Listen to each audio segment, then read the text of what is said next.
الحمد لله وحده والصلاة والسلام على من لا نبي بعده أما بعد فأعوذ بالله من الشيطان الرجيم بسم الله الرحمن الرحيم ومن يتعد حدود الله فأولئك هم الظالمون وقال تعالى يا أيها الذين آمنوا لا تأكلوا أموالكم بينكم بالباطل إلا أن تكون تجارة تراض منكم صدق الله العظيم. கண்ணியத்துக்கும் மதிப்புக்கும் உரிய அல்லாஹ்வின் நல்லடியார்களே, அன்று சகோதரர்களே, பெரியார்களே, இன்று இஸ்லாமிய கலண்டரின் படி இந்த வருடத்தின் கடைசி மாசத்தில் இருக்கிறோம். ஸுல்ஹிஜ்ஜா 12வது மாதம், பிறை 25. வரக்கூடிய 16ஆம் திகதி புது வருடம் முஹர்ரம், அதுக்கான பிறை பார்க்கப்படும். 1447 ஹிஜ்ரி 1448 ஹிஜ்ரியாக மாறப்போகிறது. எங்களோட வாழ்க்கையில 20, 30, 40, 50, 60, 70, 80 நாங்கள் ஹிஜ்ரிகளை கடந்திருக்கிறோம். நாங்கள் முன்னோக்கக்கூடிய முஹர்ரம், சஃபர், ரபீஉல் அவ்வல் என்று 12வது மாதம் தான் இந்த சிறப்பான ஹஜ்ஜுடைய மாதமாக இருக்கிறது. அல்லாஹ் தஆலா நமக்கு தந்திருக்கக்கூடிய பாக்கியங்களை கொஞ்சம் நினைத்து பார்த்து அதுக்கு நன்றி செலுத்திக் கொண்டு எங்களால் நடந்த தவறுகளை அடையாளப்படுத்தி நாங்கள் அவைகளுக்கு அல்லாஹ் இடத்துல இஸ்திக்ஃபார், தௌபா செய்து கொள்ள வேண்டும். தனிப்பட்ட வாழ்க்கையிலும் கூட்டு வாழ்க்கையிலும் மனிதனால் ஏற்படக்கூடிய தவறுகள் அடையாளப்படுத்தப்பட்டு அதை சரிவர திருத்திக் கொள்வது ஒரு சந்தர்ப்பமாக அமைகிறது. அதுக்கு நாம் அல்லாஹுக்கு நன்றி செலுத்த வேண்டும். அல்லாஹு தஆலா இந்த ஒரு நீண்ட பயணத்தை ஈமானுடன், அல்லாஹ்வுடைய பொருத்தத்துடன், அல்லாஹ்வுடைய திருப்தியுடன் அல்லாஹ் கழிக்கக்கூடிய பாக்கியத்தை தந்திருக்கிறான் என்றால் அதுக்கு நாங்கள் அல்லாஹ்வுக்கு நன்றி செலுத்த கடமைப்பட்டிருக்கிறோம். கண்ணியமானவர்களே, ஈமான் சம்பந்தப்பட்ட சில பொறுப்புகள் இருக்குது, வணக்க வழிபாடுகள் சம்பந்தப்பட்ட சில கடமைகள் இருக்கிறது. அதே நேரத்தில் அஹ்லாக், மனித பண்புகள் சம்பந்தப்பட்ட சில நடவடிக்கைகள் இருக்கிறது. குடுக்கல் வாங்கல், மனிதனுடைய வாங்கிறது விற்கிறது மட்டுமல்ல, மனிதனுக்கு பொறுப்பான ஏராளமான குடுக்கல் வாங்கல் இருக்கு. இல்லற வாழ்க்கை, குடும்ப வாழ்க்கை. இஸ்லாம் என்று சொல்லும் பொழுது இந்த 5 விஷயங்கள் ஹைலைட் ஆகுது. கொஞ்சம் இதை எல்லாரும் மனதில் பதிய வச்சு கொண்டாதான் வரக்கூடிய வருஷத்திலிருந்து எங்களை நாங்கள் பரிசுத்தப்படுத்தி தூய்மைப்படுத்தி, எந்த நேரம் ஒரு மனிதனுடைய வாழ்க்கையில ஒரு டேர்னிங் பாயிண்ட் ஒன்று இருக்குது, அது சரியா உள்ளத்துக்கு படும் பொழுதுதான் அந்த டேர்னிங் பாயிண்ட் ஒன்று மனிதனுக்கு உண்டாகிறது. இல்லைன்னா மனிதன் அப்படியே இந்த சொரிஞ்சுக்கிட்டே போயிடுவான், ஒன்றுமே விளங்காது. எங்க இருக்கிறேன், என்ன செய்யறேன், என்ன நடக்குது, ஒன்றுமே விளங்குறது இல்லை. தன் இச்சப்படி மனிதன் வாழ ஆரம்பிக்கிறான். அவன் நினைக்கிறதா மார்க்கம், நான் நினைச்சதான் செய்யணும் என்ற ஒரு மமதை, கிபிர், ஷைத்தான் அவன் உள்ளத்துல வர ஆரம்பிக்கிறான்.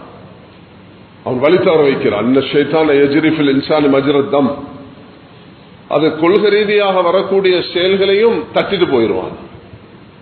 அது அவனுக்கு பொருள் இல்லை. அவன் மார்க்கத்தை படிக்கவும் இல்லை, ஷரியத்தை விளங்கவும் இல்லை, இஸ்லாத்தை புரியவும் இல்லை. தனக்கு விளங்கினது, தான் புரிஞ்சது, அதுதான் மார்க்கம் என்று மக்களுக்கு திணிக்க முயற்சி செய்கிறது. இது ஷைத்தானுடைய செயலாக இருக்கும். அது குடும்பமாக இருக்கலாம், அது வியாபாரமாக இருக்கலாம், அது இல்லற வாழ்க்கையாக இருக்கலாம். இவைகள் அனைத்திலையுமே கண்ணியமானவர்களே, இது ஒரு நல்ல சந்தர்ப்பம். அடுத்த ஜும்மா சில வேளை நாங்க முஹர்ரம் தான் சந்திக்க போகிறோம். இன்றைக்கு பிற 25 16ஆம் தேதி பிற பார்க்க போகிறோம்.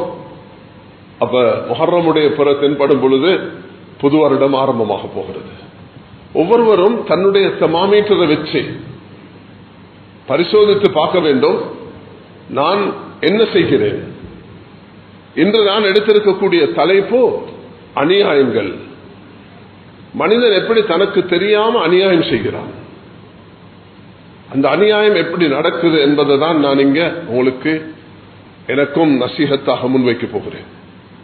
அல்லாஹு தஆலா குர்ஆன்ல சூரத்துல் பக்ரா 629ஆம் திருவசனத்தில் அல்லாஹ்வுக்கும் மனிதனுக்கும் இடையில் நடக்கக்கூடிய அநியாயம் என்று சொல்லும் பொழுது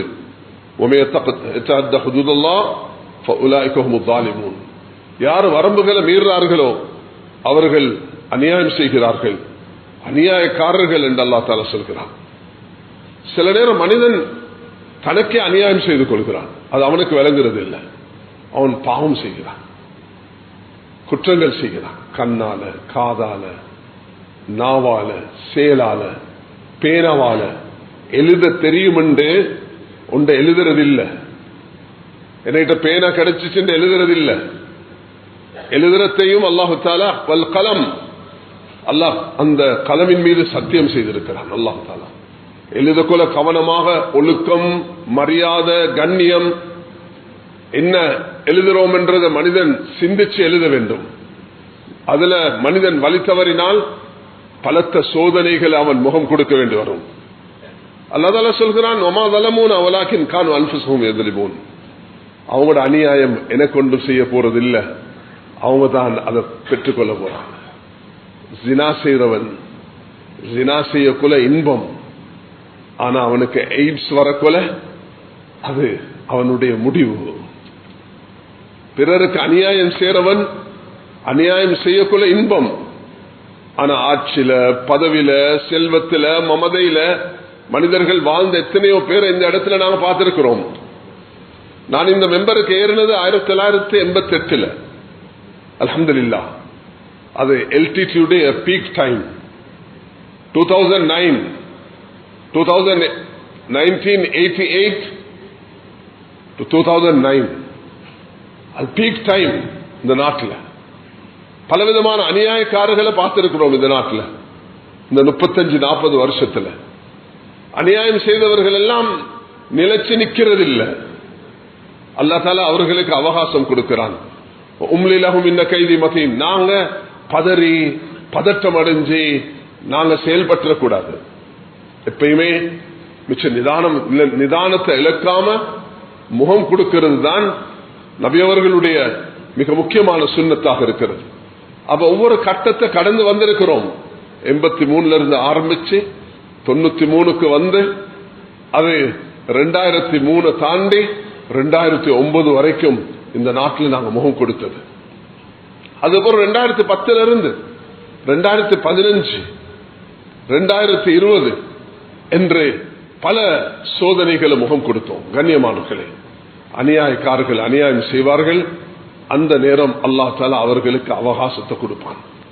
முதலாவது நீங்க செய்யறது சரியா என்று பார்த்துக்கோங்க, இல்லைன்னா உங்களுக்கு அல்லாஹ் இடத்துல உம்லிலஹும் இன்ன கைதி மதீன், நான் விட்டு கொடுக்கிறேன், நான் பிடிச்சேன்டா நீங்க யாரும் தாங்கிக் கொள்ள மாட்டீர்கள். அது வியாபாரத்தில் இருக்கலாம், குடுக்கல் வாங்கல் இருக்கலாம், தனிப்பட்ட வாழ்க்கையில் இருக்கலாம், தன்னுடைய வணக்க வழிபாடுகள் இருக்கலாம். என்ன விஷயத்துல மனிதனால நடக்கக்கூடிய அநியாயங்களை மனிதன் தான் சிந்திச்சு பார்க்க வேண்டும். ஜஸதிக அலைக ஹக்கன், ஜௌஜிக அலைக ஹக்கன், ஜுவாரிக அலைக ஹக்கன், இந்த தைஃபிக அலைக ஹக்கன், இந்த ரப்பிக அலைக ஹக்கன். உண்ட மனைவிக்கு சில கடமைகளை நிறைவேற்றணும், உண்ட உடம்புக்கு சிலதை நிறைவேற்றணும், உண்ட விருந்தாளிகளுக்கு சிலதை நிறைவேற்றணும். உன்னுடைய உரிமைகளை, ஹக்குகளை ரப்போட படைத்த ரப்போட நீ எப்படி நடந்து கொண்டிருக்கிறாய் என்பதை அவதானிச்சு கொண்டிருக்கணும். உலமாக்கள் எழுதியிருக்கிறார்கள், ஆக பொல்லாத அநியாயம்தான் மனிதர்கள் அடியார்களுக்கும் நிறுவனங்களுக்கும் செய்கிற அநியாயம். மஸ்ஜிதுக்கு செய்கிற அநியாயம், ட்ரஸ்டிமார்கள், வக்ஃப் போர்டு ஒன்று இருக்கிறது இந்த நாட்டில், அது அல்லாஹ்வுடைய ஒரு நியாமத். MMD என்று இருக்கிறது இந்த நாட்டில், அது அல்லாஹ்வுடைய நியாமத். முஸ்லிம் ஸ்கூல்ஸ் என்று இருக்கிறது இந்த நாட்டில், இது அல்லாஹ்வுடைய நியாமத். இஸ்லாமிக் பைனான்ஸ் என்று இருக்கிறது இந்த நாட்டில், இது அல்லாஹ்வுடைய நியாமத். கண்ணியமானவர்களே, யாரும் இந்த விஷயத்தில் வரம்பு மீறி நடந்தால், முஸ்லிம் ஸ்கூல்ஸ் 950 இருக்குது. சுப்ஹானல்லாஹ். கொல்பெட்டிலேயும் முஸ்லிம் ஸ்கூல் ஒன்று இருக்குது. அந்த ஸ்கூலை நான் 10-15 வருஷத்துக்கு முத இது கொல்பெட்டில் இருக்குது என்று சொன்ன நேரத்தில் சிலர் வந்து சொன்னாங்க, ஹஜரத் அது கொல்பெட்டில் இல்ல, அது கம்பெனி வீதியில் இருக்குது. நான் சொன்னேன், உங்களோட பிள்ளைகள் இங்க படிக்கிறது இல்லை, அதனால உங்களுக்கு தெரியாது. கொல்லுப்பட்டியில் அல்ஹம்துலில்லாஹ் நாங்க எடுத்த சில முயற்சியால் இன்றைக்கு அந்த ஸ்கூல் பாதுகாக்கப்பட்டிருக்கு.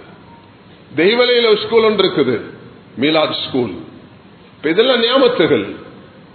MMD ஒரு நியாமத், காதிமார்களுடைய அப்பாயின்மெண்ட் ஒரு நியாமத். இந்த நியாமத்தை சரியாக மனிதர்கள் பயன்படுத்திக் கொள்ளணும். அது இந்த நாட்டில் 1951 தொடர்ந்து இந்த MMD ஆக்ட் இருக்குது. அதுல சில குறைபாடுகள் இருக்குது. சமூகம், படித்தவர்கள், முக்கியஸ்தர்கள் எல்லாரும் சேர்ந்துதான் இதை சரிப்படுத்திக் கொள்ளணும். இல்லைன்னா அதுல நடக்கிற அநியாயம், அதுக்கு எல்லாரும் அல்லாஹ்வுக்கு பதில் சொல்லணும். America, Australia, France, German minority கண்ட்ரீஸ்ல இப்படி ஆக்ட் ஒன்று இல்லை. அல்லாஹ் எங்களுக்கு தந்திருக்கிறான். டச் ஆட்சி செஞ்ச காலத்தில் 1765 இந்த MMDA எங்களுக்கு அறிமுகப்படுத்தப்பட்டது. அந்த காலத்தில் பிரிட்டிஷ் அதுக்கு இடம் கொடுத்தார்கள். பார்லிமெண்ட் உண்டானதுக்கு பிறகு எங்களுக்கு இன்றைக்கு வரைக்கும் அது ஒரு ரைட்ஸாக இருந்து வருகிறது. சிலர் அதுல இருக்கக்கூடிய சில சட்டங்களை விளங்குறது இல்லை. முஸ்லிம்களும் அதை விமர்சிக்கிறது. அது மனிதனுடைய தவற வச்சு சட்டத்தை விமர்சிக்க கூடாது. அல்லாஹ்வினால் தரப்பட்டிருக்கக்கூடிய சட்டம் மிக தூய்மையானது. இன்றைக்கு வரைக்கும் உலகம் 1447 ஹிஜ்ரி அல்லாஹ்வினால் வகுக்கப்பட்ட எந்த சட்டத்தையும் யாருக்கும் சேலஞ்ச் பண்ண இயலாது. அல்லாஹ் தஆலா அப்படிப்பட்ட சட்டங்களை தான் தந்திருக்கிறார். அநியாயம் அது உலகத்தில் நடக்கும். அந்த அநியாயத்தை ஒழிக்கிறதுக்கு அல்லாஹ் தஆலா அதுக்குரிய சட்டங்களை வச்சிருக்கிறான். ஸல்லல்லாஹு அலைஹி வஸல்லம் கையை வெட்ட சொன்னாங்க. ஒரு குற்றவாளியுடைய கையை வெட்டின நேரம் நபியோட கண்கள்ல கண்ணீர் வந்துச்சு. சஹாபாக்கள் கேட்டாங்க, யார சொல்லா, நீங்க தானே வெட்ட சொன்னீங்க? சொன்னாங்க, குற்றவாளியை எனக்கிட்ட கொண்டு நிறுத்தினத்துக்கு பிறகு நான் தண்டிக்கிறது என்ற கடமை. நீங்க சாட்சிய கொண்டு நிறுத்திட்டீங்க. ஜினா செஞ்ச இஸ்லாமிய வரலாறு இல்ல. ஜினா செஞ்சார் என்று 4 பேர் வந்து சாட்சி சொல்லி அந்த 4 பேர் 8 கண்களை வச்சு ஒருவருக்கு ஹத்தடிக்கப்பட்டது என்பது எனக்கு தெரிய இஸ்லாமிய வரலாறு இல்லை. அக்கார்டிங் டு மை நாலேஜ், ஏன் அறிவிக்கத்தில் யாரும் என்னை திருத்திக் கொண்டா நான் திருத்திக் கொள்வேன். எங்கேயுமே 8 பேர் போயிட்டு 4 பேர் போயிட்டு பார்த்து ஒருவர் ஜினார் செஞ்சார் என்றத ஷரியத்தில் எங்கேயும் நிரூபிச்சு அவருக்கு ஹத்தடிச்சதாக எங்கேயுமே வரலாறு நான் தான் படிச்சில்லை. ஆனா 2 ஒரு ஆணும் பெண்ணும் வந்து நான் ஜினா செஞ்சேன் என்று நபி அவர்கள்ட்ட சொல்லி அது நீண்ட சம்பவம். அதுல அவர்கள் ஹத்தை பெற்றுக் கொண்டார்கள். இது இருக்கு. மாயிஸ் அஸ்லமி, காமிதியா 2 பேர் வந்து நாங்க ஜினா செஞ்சோம் யா ரசூலல்லாஹ், எங்களுக்கு ஹத்தடிங்க என்று சொல்லி ரசூலுல்லாஹி அலைஹி வஸல்லம் அவர்களை தட்டி, நீ ஜினா செய்யல போ. குற்றம் செஞ்சவன கூட, நல்ல கவனத்துக்கு எடுங்க எல்லாரும், குற்றம் செஞ்சவன கூட பாதுகாக்கிறது தான் இஸ்லாம். அம்பலப்படுத்தி பகிரங்கப்படுத்தி அவனை கூட்டில் ஏற்றி அதை சோசியல் மீடியால பரத்தி, நவுசுபில்லாஹ், அல்லாஹ் யாரு இப்படி செய்வாங்களோ, உன்னத்தர் மீது கை தூக்குவீங்களோ, வீணாக அநியாயம் செய்ய பார்ப்பீங்களோ, மரியாதை இல்லாம நடப்பீங்களோ, அதுக்கு வினையை வெற்றுக் கொள்வீங்க. அநியாயம் செஞ்சீங்க, உங்களால அது திரும்பி வரும். அடிச்சான் வாப்பாக்கு கண்ணத்துல, எல்லாரும் கூடினாங்க, வாப்பாட கண்ணத்துல அடிச்சு. ஒரு மூத்த மனிதர் கிட்ட போயிட்டு பார்த்தாரு. அவரு சொன்னாரு, இந்த வாப்பா இவருடைய வாப்பாக்கு அடிச்சுக்கிறார். கமா ததீனு துதானு, நீ இன்றைக்கு எப்படி நடந்து கொள்வியோ அது மாதிரிதான் உன்னோட நடத்தப்படும். அதனால கண்ணியமானவர்களே, இது ஒரு நல்ல சந்தர்ப்பம். தனிப்பட்ட வாழ்க்கையில, கூட்டு வாழ்க்கையில ஒவ்வொன்றையும் மனிதன் பரிசோதிக்க பார்க்கிறது. அதில் இந்த நாட்டுக்கு கிடைச்சிருக்கக்கூடிய ஆகப்பெரிய நியமத்துகளை சொல்லிக் கொண்டிருக்கிறேன். முஸ்லிம் ஸ்கூல்ஸாக இருக்கலாம், அது இஸ்லாமிக் சிலபஸாக இருக்கலாம், அது இஸ்லாமிக் பைனான்ஸ் சிஸ்டமாக இருக்கலாம்.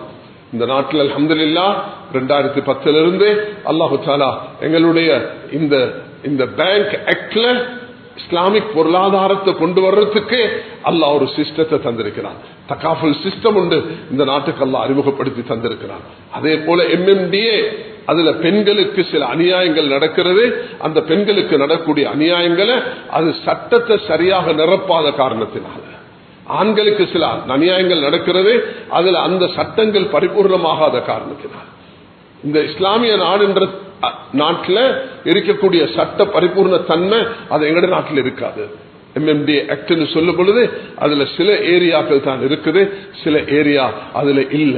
அப்ப அதை நிரப்பப்படணும். உதாரணமாக எடுத்தீங்கன்னா குலாவுடைய பகுதி, ஒரு பெண் தன்னுடைய உரிமையை எப்படி கணவன் இருந்து பிரிஞ்சு கொள்ளலாம், தலாக்கும் ஃபஸகும் நடைமுறையில் இருக்குதுன்னா இந்த குலாவை எப்படி உள்வாங்கிறது. மதா, ஒரு பெண்ணுக்கு தலா கொடுக்கும் பொழுது அவர் ஒரு தொகை பணத்தை கொடுக்கணும் கணவன், அதை ஆக்ட்ல இல்ல. கெசட் பண்ணினா அதை சேலஞ்ச் பண்ணி அதை நீக்கிடுவாங்க. கண்ணியமானவர்களே, எல்லாத்தை விட பெரிய சோதனை என்ன தெரியுமா? காதிமார்களுக்கு அவங்களோட சிஸ்டத்தை செய்யறதுக்கு சரியான இடம் இல்லை. ஒரு காதி கோட் அது இந்த நாட்டில் உருவாக்கப்பட்டில்லை. மதரசா கட்டிருக்கிறோம், மஸ்ஜித் கட்டிருக்கிறோம், அல்ஹம்துலில்லாஹ், அல்லாஹ் பரக்கத் செய்யட்டும். ஆனா காதி கோட்டுகள் சமூகத்துடைய கடமை. கொழும்புல 4 காதி கோட் இருக்குது, கண்டில 7 இருக்குது. ஒவ்வொரு டிஸ்ட்ரிக்டுக்கும், இந்த நாட்டில் 25 டிஸ்ட்ரிக்டுக்கு 65 காதிமார்கள் இருக்கிறாங்க, போர்ட் ஆஃப் காதி இருக்குது. அப்ப இத சமூகமும் புத்திஜீவிகளும் படித்தவர்களும் எல்லாரும் ஒன்று சேர்ந்து ஏண்ட தர்மத்தால நான் இந்த ஒரு காதி கோட்டை கட்டி கொடுக்கிறேன். காதிமார்களுக்கு என்னது 15,000 ரூபாயும் 18,000 கொடுக்கப்படுது. அவர்களுக்கு என்ன செய்யலாம்? மாசத்துல சம்பளம் இல்ல, அது அவர்களுடைய அன்றாட தேவைகளை செய்யறதுக்கு தான் கொடுக்கப்படுது.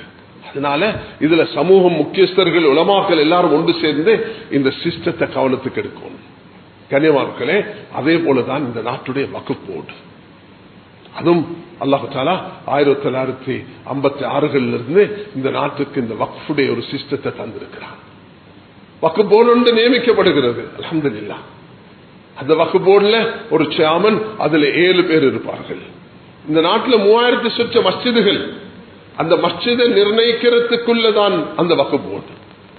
வக்ஃப் போர்டும் சில பொறுப்புகளை செய்யணும், மஸ்ஜித் நிர்வாகிகளும் செய்யணும்.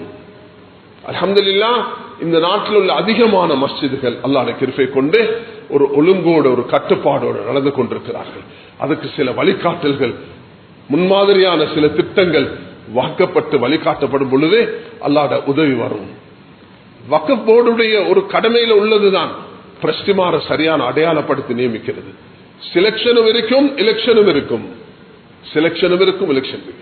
டெம்பரரியாக சில மஸ்ஜிதுகள்ல அவர் டெம்பரரியாக நியமிக்கப்படுறவர்கள் இருக்கிறார்கள். டெம்பரரியாக நியமிக்கப்படக்கூடியவர்கள் அவர்கள் நிரந்தரமானவர்கள் அல்ல. ஒரு மஸ்ஜிதுக்கு கேர்டேக்கராக நியமிக்கப்படக்கூடிய 1 வருஷம் 1.5 வருஷத்துல இது என்னுடைய காலம் உண்டு, ஆயுள் காலம் முழுசும் இருக்கிறதுக்கு திட்டம் தீட்டக்கூடாது. அது தரப்பட்டா ஜமாத்துடைய பேர லிஸ்ட தயாரிங்க, அக்கௌண்ட சரிப்படுத்துங்க, ஊரை ஒற்றுமைப்படுத்துங்க. அதுபோல அமானிதமாக இதை பப்ளிக்கு சொல்லி, ஊர் மக்களுக்கு சொல்லி, அல்ஹம்துலில்லாஹ், நான் எனக்கு தரப்பட்ட இந்த 1.5 இயர்ஸ்ல நாங்க 4-5 பேர் சேர்ந்து இதை நல்லா செஞ்சிருக்கிறோம், இதா ஒப்படைங்க என்று சொல்றதே தவிர அது சதி செஞ்சு சூழ்ச்சி செஞ்சு அதுக்கு நானே ஆயுள் கால தலைவராகிறதுக்கு முயற்சி செய்யறது இருக்கிறே, இது ஷைத்தான் தனமான வேலை. இது தவிர்த்து கொள்ளணும். நாட்டில் உள்ள எல்லா மஸ்ஜிதுகளும் இதை கருத்துக்கு எடுக்கணும். இந்த வக்ஃப் போர்டும் இதை கருத்துக்கு எடுக்கணும். வக்ஃப் போர்டு ஒரு பெரிய அமானிதம். அல்ஹம்துலில்லாஹ், அல்லாஹ் தஆலா சில மனிதர்களுக்கு இந்த அவகாசத்தை கொடுக்கிறது. அல்லாஹ்க்கு நாங்க ஷுக்ர் செய்யணும். எங்கட நாட்டில் தெரிவு செய்யப்படக்கூடிய வக்ஃப் போர்டுகள் அது அல்ஹம்துலில்லாஹ் நல்ல பல சேவைகளை செஞ்சிருக்கிறாங்க. அந்த அடிப்படையில் நாட்டில் எனக்கும் ஒரு சந்தர்ப்பத்தில் வக்ஃப் போர்டில் இருக்கக்கூடிய சந்தர்ப்பம் கிடைச்சு. நானும் சகோதரர் லேட் மன்சூர் அவர்களோட நான் இருந்திருக்கிறேன். அதில் உள்ள பாரதூரங்கள் தெரியும். அதே போல இந்த வக்ஃப் போர்டுல வரக்கூடிய மஸ்ஜிதுகள், இந்த நாட்டில் உள்ள மஸ்ஜிதுகள் வக்ஃப் போர்டுல அவங்க ஒரு வாலண்டியராக அல்லாஹ்வுக்காக இந்த சேவை செய்கிறார்கள். கொடுப்பனவு ஒரு மிஸ்கீன் கொடுப்பனவு தான் அவர்களுக்கும் கொடுக்கப்படும். கண்ணியவானர்களே, அவர்களுடைய கடமையை சரியாக செய்யறதுக்கு அது டெம்பரரியாக நியமிக்கப்பட்ட அந்த ட்ரஸ்டிமார்களாக இருக்கலாம். என்ற காலம் முடிஞ்சிருச்சு. கண்ணியமாக ட்ரஸ்டி போர்டு என்ன செய்யணும், அந்த இதுக்கு அறிவிக்கணும், ஊருக்கு அறிவிக்கணும். என்ற காலம் முடிஞ்சிருச்சு. 3 வாரம் நான் அறிவிச்சுட்டு நாங்க புதிய தெரிவுக்கு போவோம் என்று அறிவிக்கணுமே தவிர நான் ஆயுள் கால தலைவராக மஸ்ஜிதில் ஆகிவிட வேண்டும் என்ற திட்டத்தை போடக்கூடாது. இங்கதான் எல்லா ஃபித்னாவும் இந்த நாட்டில் ஏற்படுகிறது. 2 பேரை கொடுமைத்து ஸ்பெஷல் ட்ரஸ்டியாக போட்டா அந்த 2 பேர் திட்டம் என்ன போடுறதுன்னா நான் ஆயுள் கால தலைவராக இருக்கணும் உண்டு. அதோட வீட்டில் வச்சுக்கொள்ளும், அதோட கம்பெனியில வச்சுக்கொள்ளும், அதோட ட்ரஸ்ட்ல வச்சுக்கொள்ளும். ஆனா நீங்க உங்களுக்கு தரப்பட்டிருக்கக்கூடிய இந்த கையில இந்த ஆக்ட் இருக்குது, Muslim must and charitable trust of வக்ஃப் ஆக்ட். அதுல ஒவ்வொரு பிரிவும் அழகாக தொகுக்கப்பட்டு தரப்பட்டிருக்கு. அதை நடைமுறைப்படுத்துறது. நான் ஒரு சின்ன ஒரு கைட்லைன் ஒன்று எழுதியிருக்கிறேன். Role of masjid places of worship in our community. இது நான் இன்றைக்கு வக்ஃப் போர்டு சேர்மனுக்கு இதை ஒப்படைக்க இருக்கிறேன். இதை நாங்க நடைமுறைப்படுத்தணும். அல்லாஹு தஆலா எங்களுக்கு தந்திருக்கக்கூடிய சந்தர்ப்பங்களை சரியாக பயன்படுத்தாட்டி அல்லாஹ் கிட்ட ஒவ்வொருவரும் குற்றவாளிகளாகுவார்கள். உங்களுக்கு தரப்பட்ட பொறுப்பு என்ன? நீங்க எதுக்காக நியமிக்கப்பட்டீங்க? உங்களை ஸ்பெஷல் ட்ரஸ்டியாக நியமிச்சோமா? வக்ஃப் போர்டு உங்களை எதுக்காக நியமிச்சாங்க? அதை நீங்க செஞ்சுட்டு போங்க, அதை செஞ்சுட்டு ஒப்படைங்க. இல்லைன்னா அல்லாஹ் கிட்ட நீங்க குற்றவாளி ஆகுவீங்க. உங்களுக்குள்ள வேலை அந்த ஊரை சரிப்படுத்தி ஒற்றுமையாக்கி அது சரியான முறையில் கொண்டு ஒப்படைக்கிறது சமூகத்துக்கு, ஊருக்கு. இந்த ஊர்ல உள்ள மற்றவங்களுக்கு ஆப்பர்ச்சுனிட்டி கொடுங்க. அல்லாஹ் நீங்க நல்லவராக இருந்து அல்லாஹ் உங்களுக்கே அந்த பொறுப்பை தந்தா அல்ஹம்துலில்லாஹ். இல்லன்னா எப்பயும் பொறுப்புல உள்ளவர்கள் மற்றவர்களுக்கு உதவியாக இருக்கணும், தெரிவு செய்யணும், அடையாளம் சந்தர்ப்பம் கொடுக்கணும், அவர்களுக்கு இந்த பணியை செய்யறதுக்கு அவகாசத்தை கொடுக்கணும். அதனால கண்ணியமானவர்களே, நான் இந்த நாட்டு மக்களுக்கும் மஸ்ஜித் நிர்வாகிகளுக்கும் மிக அன்பாக வேண்டிக் கொள்வது, எங்களுக்கு இந்த அரசாங்கத்தில் புதிதாக நியமிக்கப்பட்டிருக்கக்கூடிய இந்த வக்ஃப் போர்டுக்கு பூர்த்தியாக உதவியாக இருந்து எல்லாம் யாரெல்லாம் ஸ்பெஷல் ட்ரஸ்டியாக நியமிக்கப்பட்டிருக்கிறீங்களோ பப்ளிக்கு அறிவிங்க. நான் எங்கட டெம்பரரியான காலம் முடிஞ்சிருச்சு, இப்ப நாங்க எங்கட வேலையை முடிச்சிட்டோம், வாங்க தெரிவு செய்யுங்க வக்ஃப் போர்டுக்கு அறிவிங்க. வக்ஃப் போர்டும் இதுல மிச்சம் கேர்ஃபுல்லாக இருக்கணும். எங்க டெம்பரரியாக நியமிக்கப்பட்டிருக்குது, எங்க பெர்மனண்டாக இருக்குது என்பதை கருத்துக்கெடுத்து அவர்கள் அந்தந்த இடத்துக்கு உரிய முறைய நாங்க சில மஸ்ஜிதுகளுக்கு பொறுப்பாக இருக்கிறோம். அந்த மஸ்ஜிதுகள் ஒரு சிஸ்டம் இருக்குது. கடந்த காலம் இந்த மஸ்ஜிதுக்கு ஒரு சிஸ்டம் இருக்குது. அந்த சிஸ்டத்தை நடைமுறைப்படுத்தணும். அதுதான் அல்ஹம்துலில்லாஹ் இந்த மஸ்ஜிதுக்கு டெம்பரரியாக நியமிக்கப்பட்ட அந்த டெம்பரரி அந்த குழு மாஷா அல்லாஹ் அதுல சேர்மனாக இருக்கக்கூடியவர் நல்ல அழகாக செஞ்சு கொண்டிருக்கிறார். அது தொகுத்து மஸ்ஜிதுக்கு ஊர் மக்களுக்கு இதை அறிவிச்சு அழகாக அடுத்த தெரிவுக்கு போறதுதான் இந்த மஸ்ஜிதுக்கும் இலங்கையில் உள்ள எல்லா மஸ்ஜிதுக்கும் உள்ள அழகான ஒரு தீர்ப்பாக இருக்கும் என்று நான் கருதுகிறேன். ஏன் அங்குதான் அநியாயம் ஏற்படுகிறது. யாரு தன்னுடைய பொறுப்புகள் அல்லாஹ் தஆலா குர்ஆன்ல சொல்கிறான், யா அய்யுஹல்லதீன ஆமனூ, விஸ்வாசிகளே, லா தஅக்குலு அம்வாலக்கும் பைனக்கும் பில் பாத்தில், அநியாயமாக நீங்க பொது சொத்துக்களை உட்கொள்ளாதீங்க. லா தஅக்குலு அம்வாலக்கும் பைனக்கும் பாத்தில், அது வியாபாரம் பொருத்தத்தோடு இருக்க வேண்டும். அல்லாஹ் தஆலா சொல்கிறான், அல்லதீன யஅக்குலுன அம்வாலல் யதாமா துல்மன், யதீம்களுடைய சொத்தை அநியாயமாக சாப்பிடக்கூடியவர்கள் வயிற்றில நெருப்பதான் அவர்கள் சாப்பிடுகிறார்கள் என்று அல்லாஹ் தஆலா சொல்கிறான். இது மஸ்ஜிதுகள் வக்ஃப் என்பது இன்றைக்கு வக்ஃப் சில வகையாக இந்த நாட்டில் இருக்குது. ஒரு சில வக்ஃப்கள் நெக்லெக்டட், அது யாருமே கவனிக்க கூடான கோடி பொறுமதியான சொத்துக்கள் இன்று அநியாயப்படுத்தப்படுகிறது. ஏன்னா அந்த வக்ஃப்ல பொறுப்பாக உள்ளவர்கள் சரியாக நிறைவேற்றவில்லை. 3 வருஷம் வக்ஃப் போர்டு மாறும், 3 வருஷம் மஸ்ஜித் நிர்வாகிகள் மாறுவார்கள், ஸ்பெஷல் ட்ரஸ்டீஸ் அவர்களுடைய கடமை நிறைவேற்றுவார்கள். அப்ப இந்த பள்ளியை நிர்வகிக்கக்கூடிய 3000 சொச்ச மஸ்ஜிதுகள், சில மஸ்ஜிதுகள் அது இன்னும் அந்த வக்ஃப் போர்டுல பதிவு செய்யப்பட்டில்லை. அதனால ஊர் மக்கள் சண்டை சச்சரவு இல்லாம, பெட்டிஷன்கள் இல்லாம கண்ணியமான முறையில் நடந்துக்கோங்க. கேட்பாங்க, பெட்டிஷன் எல்லாம் போடாதீங்க, பேச்சுவார்த்தை நடத்துங்க. என்ற காலம் முடிஞ்சிருச்சு, அல்ஹம்துலில்லாஹ். நான் இந்த அமானிதத்தை செஞ்சிருக்கிறேன், பப்ளிக் வாங்க, ஜும்மாக்கு 3 ஜும்மால அறிவிங்க. அதுக்கு பிறகு ஒரு அழகான தெரிவுக்கு போங்க, அந்த தெரிவில் அல்லாஹ் அவங்கள தெரிவு செய்யட்டும். அப்ப அல்லாஹ்வோட உதவி கிடைக்கும். இது நான் பேசுறது இந்த நாட்டு மக்கள் எல்லாருக்கும், அல்லாஹ் எங்களுக்கு தந்திருக்கக்கூடிய இந்த நியமத்தை நன்றி செலுத்தியவர்களாக, அல்லாஹ்க்கு ஷுக்ர் செய்தவர்களாக, தவறுகள் நடந்திருந்தால் இஸ்திக்ஃபார் செய்யக்கூடியவர்களாக. அல்ஹம்துலில்லாஹ். நான் இந்த கடந்த 38 வருஷமாக இந்த மஸ்ஜிதுடைய பல நிர்வாகிகளை சந்திச்சிருக்கிறேன். அல்ஹம்துலில்லாஹ். எல்லாரோடையும் நல்ல புரிந்துணர்வோட நல்ல முறையில மஷூரா செய்து ஒவ்வொரு கட்டத்தையும் கடந்திருக்கிறோம். இந்த பீரியடும் அப்படிதான் கரக்கோணும் என்பதை நாங்கள் எதிர்பார்க்கிறோம். அல்ஹம்துலில்லாஹ்.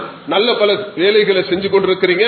இது அடுத்த கட்டத்துக்கு நீங்க போகணும். அதை கொண்டுதான் இந்த ஊருக்கும் மஹல்லாவுக்கும் கயிறை ஏற்படுத்தும் என்பதை சொல்லிக்கொண்டு, மேலான சகோதரர்களே, நான் இன்று எடுத்த தலைப்பை எல்லோரும் கருத்துக்கு எடுக்க வேண்டும். அதுதான், எனக்கும் அல்லாஹுக்கும் இடையில நான் அநியாயம் செய்திடக்கூடாது. நான் அதே நேரத்தில் அடியார்களுக்கும் எனக்கும் இடையில நான் அநியாயம் செய்யக்கூடாது. அதே நேரத்தில் அடியார்களுக்கு நான் அடியார்களுக்கு ஒன்று அல்லாஹ்வுக்கு அநியாயம் செய்யறது, அதுதான் அல்லாஹ் வகுத்த சட்டங்களுக்கு மாற்றம் செய்யறது. இரண்டாவது, தனக்கு அநியாயம் செய்து கொள்வது, பாவங்கள் ஈடுபடுறது. மூணாவது, அடியார்களுக்கு அநியாயம் செய்வது அல்லது நிறுவனங்களுக்கு அநியாயம் செய்வது. சுப்ஹானல்லாஹ். ஒரு யத்தீமுக்கு அநியாயம் செய்தால் 7 பூமியை அல்லாஹ் நாளை களத்தில் ஒரு மனிதன் ஒரு சாணளவு அநியாயம் செய்யக்கூட அல்லாஹ் எப்படி நடப்பான் என்பதாக வந்திருக்கிறது. கண்ணியமானவர்களே, பொய் சாட்சி சொல்லக்கூடாது. இல்லாத பொல்லாததெல்லாம் உருவாக்கி நான் ஒரு பதவியில் இருந்து கொள்றதுக்கு அந்த திட்டம் இந்த திட்டம் என்று சொல்லி மனிதன் சதிகள் சூழ்ச்சிகள் செய்தால் அல்லாட பிடிக்க ஆளாக வேண்டி வரும். பொய் சாட்சியம், பொய் சத்தியம், பொய் சூழ்ச்சி, பொய் சதிகள், பொய் நிர்வாகம், இதுகள் எல்லாம் செய்யக்கூடாது. நேர்மையாக இருக்கணும். நேர்மை என்பது தன்னை வீட்டுக்கு இருக்கிறது போல, தன்னை வியாபாரத்தில் இருக்கிறது போல.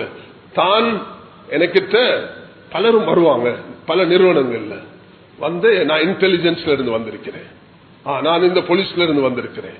அப்ப நாங்க கைட் பண்ணிருக்கிற ஒரே ஒரு விஷயம், யாரு வந்தாலும் முதலாவது அவருடைய ஐடென்டி கார்டை கேளுங்க.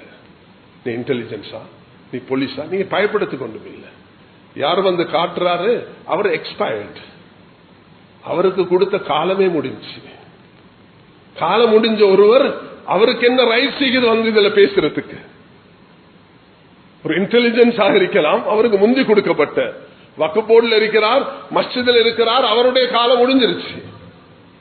அப்ப அவருக்கு அங்க ரைட்ஸ் இல்ல, அவருக்கு ரைட்ஸ் இருக்குது வக்ஃப் போர்டுக்கு ஒப்படைக்கிறதுக்கு தான். எந்த பீரியட் முடிஞ்சிருச்சு, இதோ இந்த அமானிதம் நான் சரியாக நிறைவேற்றிட்டேன், இதை எடுத்துக்கோங்க என்று சொல்றதே தவிர அதை நீடிக்கிறதுக்கு சதிகளும் சூழ்ச்சிகளும் செய்யறது இந்த நாட்டு மக்களே, உலமாக்களே, நிர்வாகிகளே, மஸ்ஜிதுகள் நிர்வகிக்கக்கூடியவர்களே, இந்த விஷயத்தை கவனமாக எல்லோரும் கருத்துக்கு எடுக்குமாறு மிக பணிவாக வேண்டிக் கொள்கிறேன். அங்குதான் அல்லாஹ்வுடைய உதவி, இஹ்லாஸ் எங்க இல்லாமல் போகுமோ, தூபாலில் முஹ்லிசீன், இஹ்லாஸ் உள்ளவர்களுக்கு சுபசோபனம் உண்டாகட்டும். உலாய்க்கு மசாபிகுல் ஹுதா. மேலான சகோதரர்களே, விபச்சாரிக்கு போயிட்டு அவன் விபச்சாரி செய்யறான், இவருக்கு தெரியாது she is a prostitute. போயிட்டு கொடுத்தார் 1 லட்சத்தை. அவ எடுத்துட்டு அவ சும்மா இருக்கல, எல்லாருக்கும் சொல்ல ஆரம்பிச்சுட்டா, எனக்கு இப்படி சல்லி கிடைச்சு. அப்ப she is a prostitute, எல்லாருக்கும் தெரியும் ஒரு ஜினா செய்யறவர். அவட கையில் இப்படி கொடுத்துட்டு போயிட்டு 2வது நாள் போயிட்டு கொடுத்தார் ஆக பெரிய ஒரு திருடனுக்கு. திருடன் சும்மா இருக்கல, அவன் எல்லாருக்கும் சொல்ல ஆரம்பிச்சான். 3வது நாள் போயிட்டு கொடுத்தது யாருக்குண்டா, ஆக பெரிய கஞ்சனுக்கு. சுப்ஹானல்லாஹ். அந்த கஞ்சனுக்கு கொடுத்த உடனே அந்த கஞ்சன் என்ன செய்தார்? இப்ப அல்லாஹ் தஆலா இந்த மனிதன் கொடுத்த மனிதனுக்கு சரியான கவலை. யா அல்லாஹ், நான் உனக்காக தானே கொடுத்தேன். மன் ஆதா லில்லாஹ் ومنع لله وحب لله وأبغض لله فقد استكمل الإيمان. யார் அல்லாஹ்வுக்காக கொடுத்து அல்லாஹ்வுக்காக தடுத்து அல்லாஹ்வுக்காக நேசித்து அல்லாஹ்வுக்காக வெறுத்தார்களோ ஈமான பரிபூர்ணமாக்கிக் கொண்டார்கள். சுப்ஹானல்லாஹ். அல்லாஹ் தஆலா அந்த மனிதர்களுக்கு தௌபா நசீபாக்கினார். இதுதான் sincerity. Sincerity, you have to see yourself. I am not eligible for this. I have to return my trust. ஸல்லல்லாஹு அலைஹி வஸல்லம் காபத்துல்லாஹ்வுடைய சாவியை அப்பாஸ் ரலியல்லாஹு அன்ஹு கொடுத்தாங்க. அப்பாஸ் காபத்துல்லாஹ்வுடைய சாவியை எடுத்துட்டு சொன்னாரு, யா ரசூலல்லாஹ், நான் இதை மெயின்டைன் பண்றேனே, யா அல்லாஹ் உனக்கு நான் டெம்பரரியாக தந்தேன். I gave it temporary. You are my uncle. அல்லாஹ் தஆலா உடனே ஆயத்தை இறக்கினான், இன்னல்லாஹ் யஅமுருக்கும் அன் துஅத்துல் அமானாத்தி இலா அஹ்லிஹா. யாருக்கு அமானிதம் கொடுக்கப்பட்டதோ திருப்பி கொடுங்க. நீங்க வச்சுக்கொள்றதுக்கு இல்ல அப்பாஸ், நீங்க என்ன அங்கிளாக இருக்கலாம். ஆனா பாருங்க, இன்றைக்கும் இந்த கிங் அப்துல் அசீஸ் உடைய இந்த கிங்டம், அதுல சாவிக்கு பொறுப்பு அவங்களோட ஃபேமிலி அல்ல, எது நபி அவங்க கொடுத்தாங்களோ அந்த ஃபேமிலி தான். 1400 years. அதனால யாருக்கு டெம்பரரியா கொடுக்கப்பட்டா they have to return it to the Waqf board. இந்த நாட்டில் 100 டெம்பரரி நியமிக்கப்பட்டிருக்கக்கூடிய ட்ரஸ்டீஸ், அவங்க எல்லாரும் என்ன செய்யணும்? ஒப்படைச்சிடணும். இது என்ற caretaking period I have done my best. இதை ஒப்படைங்க என்ற புறம் சமூகம், ஊர், மஸ்ஜித் கண்ணியமான முறையில அவர்களை தெரிவு செஞ்சு அல்ஹம்துலில்லாஹ் அந்த பதவிக்கு கொண்டு வரணும். இதுதான் குர்ஆன் ஸல்லல்லாஹு அலைஹி வஸல்லம் அவர்களோட மனசுக்கு வந்துச்சு. என் அங்கிள் வாப்பட தம்பி தானே கேட்கிறாரு, let me give it to him என்று சொல்லக்குள்ளதான் அல்லாஹ் தஆலா சொன்னான், இன்னல்லாஹ யஅமுருக்கும், அல்லாஹ் கட்டளையிடுகிறான், அன் அன் அமானாத்தி இலா அஹ்லிஹா, நீங்க இந்த அமானிதத்தை திருப்பி கொடுத்துருங்க. அதனால கண்ணியமானவர்களே, நாங்க இந்த முஹர்ரமுடைய மாதம், இந்த முஹர்ரமுடைய மாதத்துல நாங்க முன்னோக்க போகிறோம். 16ஆம் தேதி எங்களுக்கு தரப்பட்டிருக்கக்கூடிய அமானிதங்கள் வீடாக இருக்கலாம், மதரசாவாக இருக்கலாம், ஜெமியாவாக இருக்கலாம், எங்களுடைய பொறுப்புகளாக இருக்கலாம், மஸ்ஜிதுகள்ல வக்ஃப் போர்டாக இருக்கலாம், அது இந்த நாட்டில் இருக்கக்கூடிய இமாம்களாக இருக்கலாம், முஅத்தின்களாக இருக்கலாம். எனக்கு ஒரு சகோதரர் கால் பண்ணார், இதோட நான் முடிக்கிறேன். அவர் சொன்னார், ஹஜ்ரத் என்ன மஸ்ஜிதை வந்து பாருங்க. நான் மஸ்ஜிதை போயிட்டு பார்த்தேன். சுப்ஹானல்லாஹ், அவர் செஞ்சிக்கிற வேலை, சம்பளம் இவ்வளவு பெரிய சம்பளம். அவர் சொல்றாரு, இது மாதிரி மஸ்ஜிதுகளை நான் உருவாக்க விரும்புகிறேன். ஏண்ட பணத்தால, நான் சமூகத்தில் சேர்த்த பணத்தால அல்ல, ஏண்ட பணத்தால 1 லட்சம் 1.5 லட்சம் இந்த கண்டி டிஸ்ட்ரிக்ட்ல ஒரு மஸ்ஜித், அந்த மஸ்ஜிதுல அவர் 1.5 லட்சம் சம்பளம் அவருடைய பணத்தால கொடுக்கிறார்.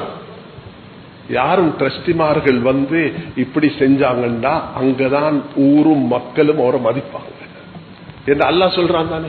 இன்னமா யஅமுரு மஸாஜிதல்லாஹி மன் ஆமன பில்லாஹி வல் யௌமில் ஆகிர் அகாம ஸலாத வ ஆத ஸகாத வ லம் யக்ஷ இல்லல்லாஹ். அல்லாஹ் ரசூல் மீது ஈமான் கொண்டு தொழுகை நிலைநாட்டி ஜகாத் கொடுத்து, அப்படின்னா அந்த இமாம், அந்த ட்ரஸ்டியாக வரக்கூடியவருக்கு அல்லாஹ் தனக்கு தந்த பணத்தை செலவழிக்கக்கூடியதாக இருக்கும். அது அல்லாஹ்வுடைய உதவி வரும். அதனால கண்ணியமானவர்களே, எல்லோருக்கும் மிக அன்பாக வேண்டிக் கொள்கிறேன். முதலாவது எனக்கும் உங்களுக்கும், நாங்கள் எல்லோரும் அல்லாஹ்வுடைய கட்டளைகளை மதிச்சு எங்களுக்கு தரப்பட்டிருக்கக்கூடிய அவகாசங்களை பயன்படுத்தி இந்த நாட்டில் எந்த விதமான அசௌகரியங்களும் ஏற்படாம முஸ்லிம்கள் என்ற அடிப்படையில் இந்த நாட்டில் எங்களுக்கு தரப்பட்டிருக்கக்கூடிய இந்த ரைட்ஸை ஒவ்வொருவரும் பேணி நாங்கள் அல்லாஹ்வோட நெருங்குறதுக்கு அல்லாஹ் கிருபை செய்வானாக. வாஹிரு தஅவானா அல்ஹம்துலில்லாஹி ரப்பில் ஆலமீன்.